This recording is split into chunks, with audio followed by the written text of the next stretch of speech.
Now, I'd like to give you have another hand, don't you? We just used the 5 fingers. Let's go to the other hand.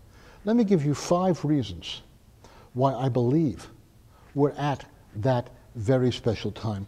5 reasons. Number 1, the founding of the State of Israel is a sign of the times. For 1900 years, the Jewish people did not have a land. The Bible teaches that at the end of history, Israel will be in the land, and the events of the end of history are going to take place in the land with the Jewish people there. For 1900 years, that couldn't happen. But since 1948, our people have been in the land, and it's a sign of the times, an astonishing sign of the times. Makes no sense that a people who've been bashed and beaten and banished from nation to nation to nation to nation for 1900 years, a people who went through the Holocaust when the Nazi beast sought to destroy all of us, that this people should not only survive, but return to their land and build a garden in the desert, makes no sense, except it's God's time. That's the first sign of the times. Second sign of the times is the liberation of Jerusalem in 1967. Because the Bible teaches not only that Israel will be in the land at the end of the days, but that Jerusalem will be in Jewish hands. In fact, it says in Zechariah, there'll come a day when all the nations of the earth will come up against Jerusalem in a conflagration against the Jewish people. That couldn't happen. It couldn't happen for 1900 years. It couldn't happen in 1948, 49, 50, 51, 52, 53. It couldn't happen until Jerusalem was reunited in Jewish hands in 1967. Another sign of the times. A third sign of the times, I've got to get my Bible for this one. A third sign of the times is the massive influx of Jews from all over the world returning to Israel, especially Jewish people returning to Israel from the land of the north. I want to read to you from the prophet Jeremiah. Jeremiah says something here that is so astonishing, you can hardly believe what you're reading. In chapter 23, he says this, speaking as God's mouthpiece. Assuredly, a time is coming, declares the Lord, when it will no longer be said, as the Lord lives, who brought the Israelites out of the land of Egypt. Now, stop for a moment. That has been the paradigmatic Jewish deliverance for thousands of years. Every day, we Jews in our prayers thank God for the deliverance from Egypt. Not just at Passover, every day, for thousands of years. But Jeremiah says there's going to come a day when there's something's going to happen that's going to overshadow even the deliverance from Egypt. And he says, they will no longer say, as the Lord lives, who brought the Israelites out of the land of Egypt, but rather, as the Lord lives, who brought out and led the offspring of the house of Israel from the north land and from all the lands to which I banished them. The north land.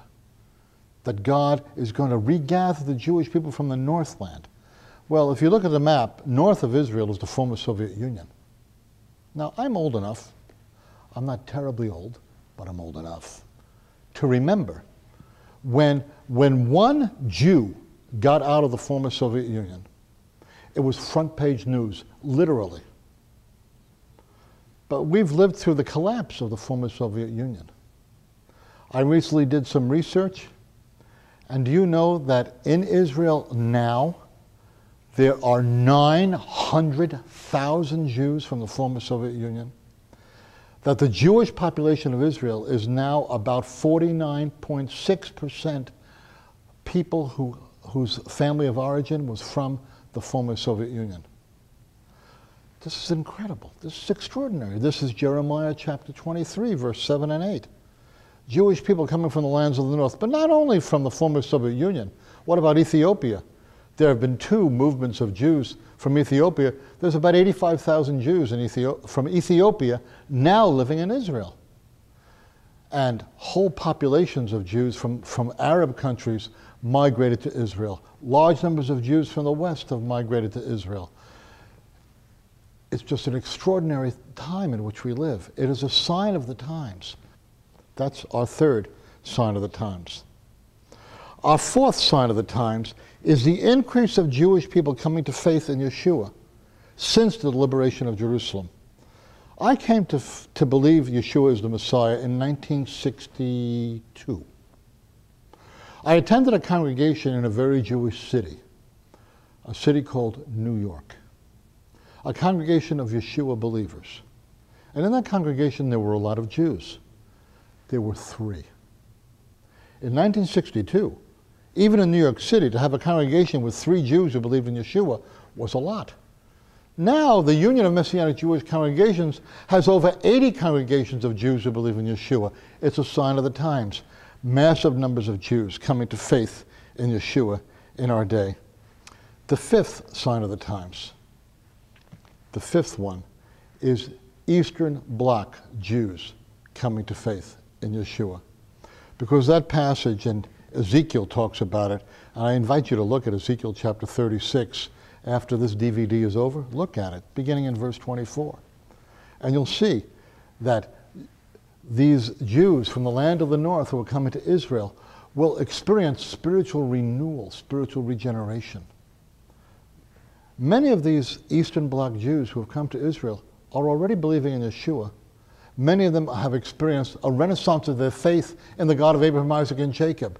Jews who formerly were in an atheistic land where they could not follow the God of their ancestors are experiencing renewal, and it's a sign of the times. So the question is, what ought we to be doing now, considering the times in which we live? I would say, broadly speaking, 2 things. Right here, in the transition between the Great Commission and the Greater Commission, some of you need to be lending a lot of effort into helping to see people from the nations coming into the fullness of God's purpose for their lives. Give it a lot of energy, because night is coming when no man can work. There's going to come a time when that is over. But for us in the Messianic movement, and for you from the churches who are friends of the Messianic movement, help us prepare and facilitate the fullness of Israel, bringing Jewish people to the fullness of covenant fidelity to the God of our ancestors in the power of the Holy Spirit through Yeshua, the Jewish Messiah. That's fullness. Thanks a lot.